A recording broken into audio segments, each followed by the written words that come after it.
Take a look at the MLK campus behind me, okay? You can see all the windows there. Most of the classrooms in that school don't have any windows for fresh air. That's just one of their ventilation problems. But this campus houses 6 of the schools that are currently closed because of ventilation issues. We talked to teachers today who say that they're working remotely and they're going to work through this. But their big concern, and of course a concern for parents, is will they have to report to an alternate site? That decision hasn't been made just yet.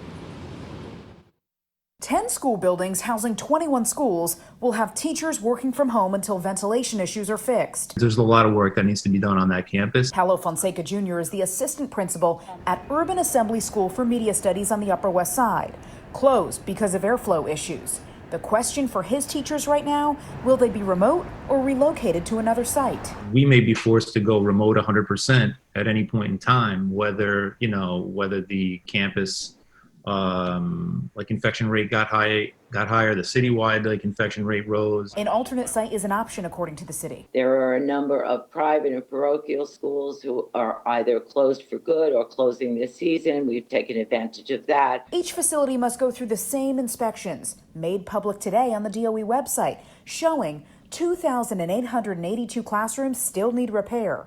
These 10 school buildings shut down make up a third of those classrooms, with repairs already underway. 4 of our buildings, we believe, have been completed and are being re-inspected today. With less than 2 weeks to go, the city still needs to hire thousands more teachers for blended learning. We're making the final decisions on the exact number that we need to bring on board and then how to apply them to each school. That is going to be done literally over the next few days. This morning, we were there as most New York City teachers were headed into schools deemed safe by the city for the first time in 6 months. Today and tomorrow we'll be looking really carefully at all the safety procedures and going through the 50-point questions that the UFT has developed and making sure everything is up to snuff before we let any students back in the building. With testing top of mind once kids return, the governor promises every school in the state will have a COVID report card so parents can check the status for positive cases.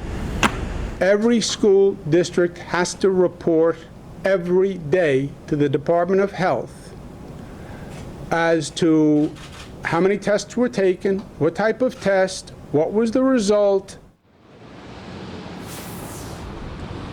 All the parents housed in these 6 schools here at the MLK campus will be alerted via text message as to what's going on with their schools.